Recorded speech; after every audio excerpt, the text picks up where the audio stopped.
ናፍቆቱ ያይላል በርትቶ እግር ስር ቆይቼ እሰማ ጆሮዬን ከፍቼ አያረጅ አይደበዝዝ ከቶ ናፍቆቱ ያይላል በርትቶ ሌላው ቀርቶብኝ ምናለ ብሰማ ምናለ ሁሉም ቀርቶብኝ ምናለ ብሰማ ምናለ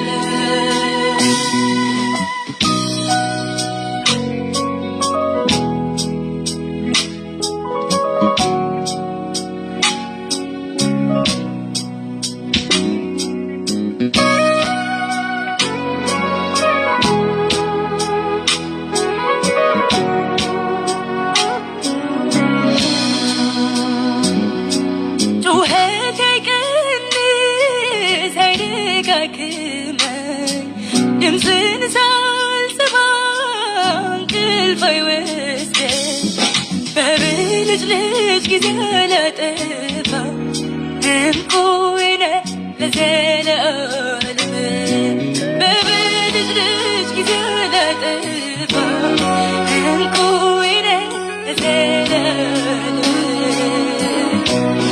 እግር ስር ቆይቼ ብሰማ ጆሮዬን ከፍቼ አያረጅ አይደበዝዝ ከቶ ናፍቆቱ ያይላል በርትቶ። የጌታን ቃል እንማራለን። እስቲ አጭር ጸሎት ጸልያለሁ። እግዚአብሔር አምላካችን በጌታ በኢየሱስ ክርስቶስ ስም ቃል እንድንማር ለዚህ ሰዓት ስላበቃን በዚህ በምንማረው ቃል ውስጥ ለብዙዎች ፈውስና በረከት ይሆን ዘንድ እኔን ደካማ ባሪያህን አቅም ጉልበት ትሰጠኝ፣ የሚሰሙትም ደግሞ መስማት የሚችሉበትን ይህን የከበረ ቃል ልቦናቸውን መንፈሳቸውን አይምሯቸውን እንድታዘጋጅ እግዚአብሔር አምላክ ሆይ በምንሰማው ቃል በሕይወታችን ለውጥ እንዲሆን በኢየሱስም ጸለይኩኝ፣ አሜን። እንግዲህ ባለፈው ሳምንት የጸጋው ባለጸግነት በሚል ትምህርት ጀምሮ ያለው በጸጋው ስላለ ባለጸግነትን በተመለከተ ለመናገር ሞክር ያለውና ይሄ መነሻ ጥቅሴ በአንደኛ ቆሮንቶስ ምዕራፍ 4 ከ1 እስከ 7 ባለው ክፍል ውስጥ ነው። ጳውሎስ ይህንን ለቆሮንቶስ ክርስቲያኖች በሚናገርበት ሰዓት ያለፈውን ሳምንት ለማስታወስ ያለው መነሻ ጥቅሳችን አንደኛ ቆሮንቶስ ምዕራፍ 1 ከ1 እስከ 7 ባለው ክፍል ላይ ነውና በእግዚአብሔር ፍቃድ የኢየሱስ ክርስቶስ ሐዋርያ ሊሆን የተጠራ ወንድሙ ሶስቴን በቆሮንቶስ ላለች ለእግዚአብሔር ቤተክርስቲያን በክርስቶስ ኢየሱስ ለተቀደሱት የእነሱና የእኛ ጌታ የሆነው የጌታችን ኢየሱስ ክርስቶስ ስም በየስፍራው ከሚጠሩት ሁሉ ጋር ቅዱሳን ለመሆን ለተጠሩት ከእግዚአብሔር ከአባታችን ከጌታችን ከኢየሱስ ክርስቶስ ጸጋና ሰላም ለእናንተ ይሁን። በክርስቶስ ኢየሱስ ስላመናችሁ በተሰጣችሁ በእግዚአብሔር ጸጋ ምክንያት ሁልጊዜ ስለ እናንተ አምላክን አመሰግናለሁ። ለክርስቶስ መመስከሬን በእናንተ ዘንድ እንደጸና በነገር ሁሉ በቃል ሁሉ በእውቀት ሁሉ በእርሱ ባለጠጎች እንድትሆኑ ተደርጋቸዋል። እንደዚህ የጌታን የኢየሱስ ክርስቶስን መገለጥ ስትጠባበቁ አንድም የጸጋ ስጦታ እንኳን አይጎልባችሁም ይላል። እንግዲህ በዚህ ክፍል ላይ ጳውሎስ ለቆሮንቶስ ክርስቲያኖች እንግዲህ ቆሮንቶስ የምታውቋት ጳውሎስ ከመሰረታት ቤተክርስቲያን በእግዚአብሔር ጸጋ ከተከላት ቤተክርስቲያን መካከሎች ውስጥ የቆሮንቶስ ቤተክርስቲያን ነች። ረጅም ጊዜ ወደ 3 ዓመት በላይ ወስዶ በአካል ተገኝቶ የመሰረታት ቤተክርስቲያን ናትና ከሌሎች ቤተክርስቲያን ለምሳሌ እንደ ቆላሲያስ ቤተክርስቲያን እሱ በሌለበት የተመሰረተች ቤተክርስቲያን ነች። ቆሮንቶስ ግን እሱ ባለበት አስተምሮ ሰብኮ ብዙ ነገሮችን አድርጎ የተመሰረተች ቤተክርስቲያን። ስለዚህ እነዚህ ቤተክርስቲያን ውስጥ ጳውሎስ ብዙ ነገሮችን ለመጻፍ ሞክሯል። እንግዲህ አንደኛ፣ ሁለተኛ፣ ሶስተኛ አንደኛው ቆሮንቶስ ጠፍቷል ይባላል። ግን ያለውም ባለው ላይ አንደኛና ሁለተኛ ቆሮንቶስም ሲጽፍ በምክንያት ነበር የሚጽፈው እሱን የቆሮንቶስን መጽሐፍ ላስተምር ስላይደለ። ስለዚህ ይህንን በሚጽፍበት ሰዓት እቺ ቤተክርስቲያን የተለያዩ ችግሮች ውስጥ የነበረች ቤተክርስቲያን ናትና እሱም የተደነቀበትና እኔም ደንቆኝ እንዳስተምራችሁ መነሻ ጥቅስ ያለው ቁጥር 4 እና ከ4 እስከ 7 ባለው ክፍል ውስጥ ነው ላስተምራችሁ ያለው። በተለይ ቁጥር 5 እና 6 ውስጥ ይህንን ግልጽ ያደርጋል። የርዕሴ የማስተምርበት ርዕስ መነሻ ሀሳብ ያደረግኩት እሱን ነው እና ምንድን ነው የሚለው በዚህ ቦታ ላይ በክርስቶስ ኢየሱስ ስላመናችሁ በተሰጣችሁ በእግዚአብሔር ጸጋ ምክንያት ይላል። የጸጋው ምክንያት የሚያመጣቸው ብልጥግናዎችን ነው ትምህርቱ ይዘት። በጸጋውን በማመናችን ምክንያት ጸጋን ተቀበልን። በጸጋው ምክንያት ደግሞ የሚሆኑልን ነገሮች አሉ፣ ወይም ደግሞ በጸጋ በሚባለው ፓኬጅ ውስጥ ያለውን ብልጥግና ብዛት ማለት ነው። የእግዚአብሔርን ድንቅ ስራዎችን ስጦታዎችን ያቀፈ ቋንቋ ነው የጸጋው ባለጸግነት የሚባለው። ስለዚህ እንግዲህ የነገራቸው ወንጌል የመሰከረላቸው ወንጌል በእነሱ ሕይወት ውስጥ ፍሬ እንዳፈራ ባዩ ጊዜ ባየ ጊዜ በዛ ምክንያት የመጀመሪያ ደረጃ እግዚአብሔርን አመሰግናለሁ።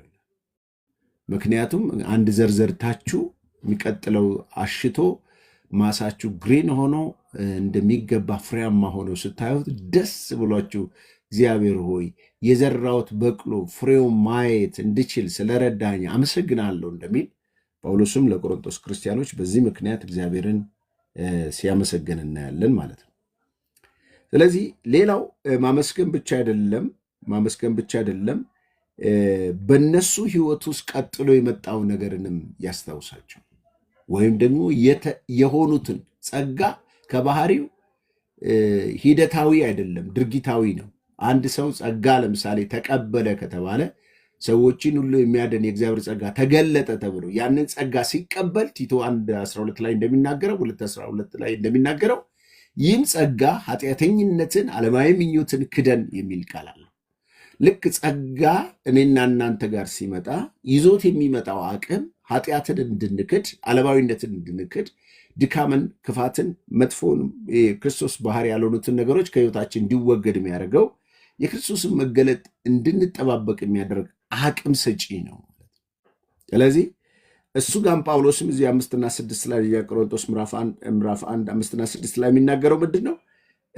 ይሄ የመሰከርኩላችሁ በእናንተ በመጽናቱ ምክንያት በነገር ሁሉ፣ እቺ ነች እንግዲህ አሁን ባለጠግነቱ፣ በነገር ሁሉ፣ በቃል ሁሉ፣ በእውቀት ሁሉ በእርሱ ባለጠጎች እንድትሆኑ ተደርጋችኋል። 4 ነጥብ እንድትሆኑ ተደርጋችኋል።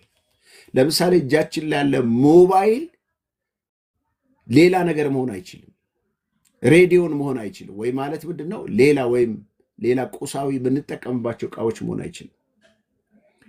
ጳውሎስ እያለው ምንድን ነው? ጸጋው የተፈለገው በክርስቶስ በመሆናችን ምክንያት ጸጋው የክርስቶስን ባህሪ፣ የክርስቶስን ማንነት፣ የክርስቶስን እውቀት፣ የክርስቶስን ጸጋ በእኛ ውስጥ አምጥቶ ምን ያደርገናል? በነገር ሁሉ፣ በቃል ሁሉ፣ በእውቀት ሁሉ ባለጠጎች ያደርገናል። እና በጣም ደስ የሚል ትደረጋላችሁ። እድል ካገኛችሁ ወደፊት በቆያችሁ ቁጥር አይደለም የሚለው። ይህ ጸጋ እናንተ ጋር ሲመጣው አክቲቭ ነው የሚሰራው። ልክ አንዳንድ ጊዜ በታብሌት የምትውጡት ወይ ጨጓራችን ይንካል ምናምን ይላል። በመርፌ ግን ስትወጡ ቀጥታ በደማችን ውስጥ የሚሰራቸው በክርስቶስ ያገኘነው ጸጋ እኔና እናንተ ሕይወት ውስጥ ሲገባ ምንድን ነው የሚለው? ባለጠጋ ነው የሚያደርገን። ባለጠጋ ያደርገናል ማለት መሆንን ነው የሚያሳይ። ያበቃ ያለቀ የተቆረጠ ነገርን ነው። በተለይ እዚሁ 31 ላይ ብታነቡ ይህ እንደዚህ አይነት ጳውሎስ መናገር ይወዳል። በጣም ይገርመኛል። 31 እዚህ ምዕራፍ 1 አንደኛ ቆሮንቶስ ምዕራፍ 1 30 እና 31 ነገር ግን የሚመካ በእግዚአብሔር ይመካ ተብሎ እንደተጻፈ ይሆን ዘንድ ይላል። ከእግዚአብሔር ዘንድ ጥበብና ጽድቅ፣ ቅድስና፣ ቤዛነት በተደረግን አለቀ። በክርስቶስ ኢየሱስ የሆናችሁት ከእርሱ ነው የሆናችሁት። አሁን በተለይ ጳውሎስ እዚሁ አንደኛ ቆሮንቶስ ምዕራፍ 15:7 አካባቢ አሁን የሆንኩት በጸጋው ነው። አያችሁ፣ ጸጋው ምን ያደርገናል ማለት ነው? መሆን የሚያስችለን የተደረግነው ምን እንድንሆን ነው? በእግዚአብሔር ጥበብ፣ በእግዚአብሔር ጽድቅ፣ በእግዚአብሔር ቅድስና፣ በእግዚአብሔር ቤዛነት ተደርገናል። እንድንጸድቅ፣ ጠቢብ እንድንሆን፣ እንድንቀነስ፣ እንድንቀደስ ወይም ደግሞ ቤዛነትን እንድናገኝ በክርስቶስ የሆናችሁ እናንተ ናቸው። ኦልሬዲ አልቀዋል፣ ተቆርጧል። በእኔና በእናንተ ህይወት ውስጥ ጸጋው ባህሪው ያበቃ ማንነትን ይዞ ይመጣል። ባለጠጋ የሚያሰኘው ይህ ነው። ስለዚህ ይህንን ነገር ነው መነሻ ሀሳባችን። እንግዲህ ስለዚህ ስለ ጸጋው ያለፈው ሳምንት ስንናገር ጸጋው በአንድ ሳንቲም ላይ ሁለት ገጽታን አድርገን ማሰብ አለብን። አንደኛ ከእግዚአብሔር ያለ ዋጋ የተሰጠን የእግዚአብሔር ሞገስና ምሕረት ነው የሚል ነው። በአንድ በኩል ስናነበው የፊት ለፊቱ ገጽ የሚያወራው ምንድን ነው? የጸጋ ምንነትን ስናስብ ያለ ዋጋ የተሰጠን የእግዚአብሔር ምሕረት የእግዚአብሔር ጸጋ ነው። ታፔላውን ሳንቲሙን ሰውና አንበሳ የሚባለው ነገር እንደ ሀገሩ ቢለያይም ብቻ ሁለቱን ገጽ ያለውን ስንመለከት የመጀመሪያው የእግዚአብሔር ሞገስ የእግዚአብሔር ምሕረትን ነው የሚያሳየው። ይህ ደግሞ በጌታ በማመናችን በመዳናችን ምክንያት ለእኛ የተሰጠን ማለት ነው። ሁለተኛው ገጽ ገልብጠን ስናነበው ደግሞ ጸጋ በእኔና በእናንተ ህይወት ውስጥ በክርስትና ህይወታችን ምን ይዞ ይመጣል ብለናል። ባለፈው ሳምንትም ለመናገር ሞክሬያለሁ። ይህ ጸጋ ደግሞ በእኛ ውስጥ የሚፈስና የሚሰራ፣ በደንብ አዳምጡኝ፣ በእኛ ውስጥ የሚፈስ ከሰማይ ከእግዚአብሔር ዘንድ ወደ ህይወታችን የሚፈስና ደግሞ በእኛ ህይወት ውስጥ የሚሰራ መለኮታዊ ህይወትና ኃይልን ችሎታን የሚያመለክት ነው። የመለኮት ህይወት ነው ጸጋ ይዞልን የሚመጣ። የመለኮት ችሎታን ነው ጸጋው በእኛ ውስጥ ይዞልን የሚመጣ። ይሄንን ይዞልን ይመጣል። ጌታ ስሙ ይባረክ። ይሄንን ይዞልን ይመጣል ወገኖቼ።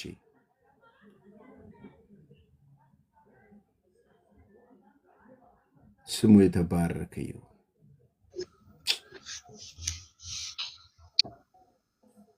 ስለዚህ ይህንን ነው እንግዲህ ስለ ጸጋ ስናወራ ደግሞ የእግዚአብሔር ጸጋ ባጭሩ፣ የእግዚአብሔር ጸጋ ምን እያልከን ነው ብትሉኝ ግልጽ ነው መልእክቱ። የእግዚአብሔር ጸጋ እግዚአብሔር ለሰው ልጆች ያሳየው ያልተገባ ሞገስና ፍቅር ለሰው ሁሉ የተሰጠ ነው።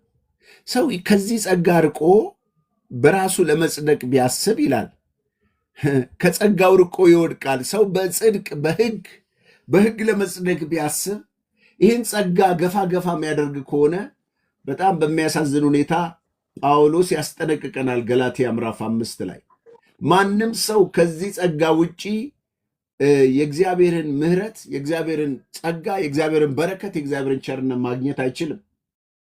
በሕግ ልትጸድቁ የምትፈልጉ ይላል። ሰው በሕግ ካልሆነ በስተቀር መጽደቅ አልችልም፣ ጸጋ አያስፈልገኝም ቢል በጣም ከባድ ውድቀት ነው የሚወድቀው። አወዳደቁም በጣም ታላቅ ነው። በሕግ ልትጸድቁ ገላትያ ምዕራፍ 5 ቁጥር 4 ላይ በሕግ ልትጸድቁ የምትፈልጉ ከክርስቶስ ተለይታችሁ ከጸጋው ወድቃችኋል ይላል። አያችሁ፣ ጸጋ ያለ ስራ የሚሰጥ የእግዚአብሔር ቸርነት የእግዚአብሔር ፍቅር ነው ብዬ ሳበቃ ይሄ አያስፈልገኝም ካል ትወድቃለህ ነው ባጭሩ። አትችለው፣ ትወድቃለህ። ለምን? ማንም ስጋ የለበሰ ሰው በዚህ ጸጋ ካልሆነ በስተቀር በራሱ ተግባርና በራሱ ከጸጋ ውጪ በሚያደርጋቸው ሃይማኖታዊ ልምምዶች መጽደቅ አይችልም። ይሄው ገላትያ ምዕራፍ 2:16 ላይ። ስለዚህ ወደ ጸጋው ዙፋን ብንቀርብ ነው የሚሻለው። ነገር ግን ሰው በኢየሱስ ክርስቶስ በማመን እንዲጸድቅ እንጂ በሕግ ሥራ እንዳይሆን አወቅን ይላል። ምን አወቅን ነው የሚለው? ሰው መጽደቅ የሚችለው በክርስቶስ በማመን ነው እንጂ በሕግ ሥራ እንዳልሆነ አወቅን። በሕግ ሥራ አይደለም፣ በክርስቶስ በማመን በሚገኝ ጸጋ ነው የሚጸድቀው እና ይልና ቀጥሎ ሲናገር ሥጋ የለበሰ ሁሉ በሕግ ሥራ ስለማይጸድቅ ሥጋ የለበሰ ሁሉ በሕግ ሥራ ስለማይጸድቅ እና ምን እንሁን? እኛ ራሳችን በሕግ ሥራ ሳይሆን በክርስቶስ እምነት እንጸድቅ ዘንድ በክርስቶስ ኢየሱስ አመንን ይላል። ታዲያ ይሄ በክርስቶስ የማመናችን ጉዳይ እንዴት ነው የሚያጸድቀው? እንዴት ነው የሚያድነን ብትሉ ጳውሎስ ይህንን በተደጋጋሚ ይናገራል። ብዙዎቻችሁ የምታውቁት ጥቅስ ምን ይላል? እዚሁ ላይ ይሄ በክርስቶስ ያገኘነው የእግዚአብሔር የጸጋው ባለጠግነት መፍትሄ ይዞ ለሰው ልጆች መጣ። ሰው በክርስቶስ አምኖ ድኖ የዘላለም ሕይወት እንዲያገኝ የእግዚአብሔር ጸጋ ተካፋይ እንዲሆን ኤፌሶን ላይ ምን ይላል? እኛን ኃጢአተኛ ሰዎች፣ እኛ ከእግዚአብሔር መንግስት የራቅን የነበረን ሰዎች በክርስቶስ ኢየሱስ እንዴት በእርሱ በማመናችን ምክንያት እንዴት በጸጋው እንደዳነ ሲናገር ቁልጭ አድርጎ ቃል በቃል ተቀምጦልናል። ኤፌሶን ምዕራፍ 2 ከ5 እስከ 9 እንደዚህ ይላል። ከወደደን ከትልቅ ፍቅሩ የተነሳ በበደላችን ሙታን እንኳን በሆን ጊዜ ከክርስቶስ ኢየሱስ ጋር ሕይወትን ሰጠን። አያችሁ፣ ሕይወት ማይገባንን ሰዎች በደላችን ገሎን ሲያበቃ፣ ወንድሞች እህቶች፣ በደላችን እኔና እናንተ ከእግዚአብሔር ጋር ጠላታሞች አድርጎን ሲያበቃ፣ እግዚአብሔር ግን ከወደደን ከትልቅ ፍቅሩ የተነሳ በበደላችን በኃጢአታችን ከጸጋ ከእግዚአብሔር ሕይወት ርቀን በነበርንበት ጊዜ እንደገና በጸጋው ከክርስቶስ ኢየሱስ ጋር ሕይወትን ሰጠን ይልና በጸጋ ድናችኋል ይላል። ቁጥር 6 በሚመጣው ዘመን በክርስቶስ ኢየሱስ ለእኛ ባለው ቸርነት ይላል። በደንብ አዳምጡ። ከሁሉ የሚበልጠውን የጸጋውን ባለጠግነት ያሳይ ዘንድ። አያችሁ፣ ጸጋው ባለጠጋ ነው። የመማር አቅሙ ሰፊ ነው። የምህረት እጁ ሰፊ ነው። የይቅርታ እጁ ሰፊ ነው። ኃጢአተኛውን ለማዳን እጅግ ትዕግስት አለው፣ ምሕረት አለው። ባለጠጋ ነው። ዋው! ባለጠግነቱ ይገለጽ ዘንድ ምን ይላል? ከእርሱ ጋር አስነሳን በክርስቶስ ኢየሱስም በሰማይ ስፍራ ከእርሱ ጋር አስቀመጠን ይላል። እንዴት ተቀመጥን ብትሉ ይቀጥላል ጳውሎስ። አልለቅም ብሏላ ስለ ጸጋ ምንነት ሲያስተምር ጸጋው እስካሁን የምነግራችሁን ነገር የክርስቶስ አይነት ሕይወትን እንድንቀበል በሰማይ ስፍራ እንድንቀመጥ ያደረገን በበደላችንና በኃጢአታችን ሙታን በሆንበት ጊዜ ሕይወትን እንዲሰጠን ያደረገን ሚስጥሩ ምንድን ነው? እንዴት ልታገኙ ቻላችሁ ብትሉ በስራ ነው? በሕግ ነው? አይደለም። እና ጳውሎስ በምንድን ነው የሚለው? ይሄ የፕሮቴስታንቶች መሰረታዊ ትምህርት ነው። ጸጋው በእምነት አድኗቸዋል። ይህም የእግዚአብሔር ስጦታ እንጂ ከእናንተ አይደለም፣ ማንም እንዳይመካ ከስራ አይደለም። ምን ማለት ነው? እኔ እኮ እንዲና እንዲያርጌ ነው የዳንኩት እንዳትን፣ ኖ ጸጋው ነው በእምነት ያዳነክ። ይሄ ደግሞ የእግዚአብሔር ስጦታ ነው። ራሱ ጸጋ ማለት ለማይቀድም እንደነገርኳችሁ እግዚአብሔር ለሰው ልጆች ያሳየው ያልተገባ ሞገስና ፍቅር ማለት ይሄ መሰረታዊ ጽንሰ ሐሳቡ የእግዚአብሔር በረከቶች፣ የእግዚአብሔር ይቅርታ፣ የእግዚአብሔር ድነት፣ የእግዚአብሔር ነፃ ማውጣት ያካተተ ምሕረትና ቸርነትን የያዘ ማለት ነው። ይጸጋ በዚህ ጸጋ ውስጥ ነው እኔና እናንተ ሄዳን ነው። ከዚህ ጸጋ ውጭ ግን ለመዳን ማሰብ ድካም ነው። እናስተውል። ይህን ነበረ ባለፈው ልል የፈለግኩት። ዛሬ የጸጋ ቁልፎች የሚለውን ያለፈውን የተወሰነ ነጥቦች ልናገር ሳላውቅ ስለ ጸጋ ምንነት ለማስተማር ወደ ኋላ ተመልሻለሁና ጌታ ኢየሱስ የተባረከ ይሁን። የሰማችሁትን እግዚአብሔር ይባርክላችሁ።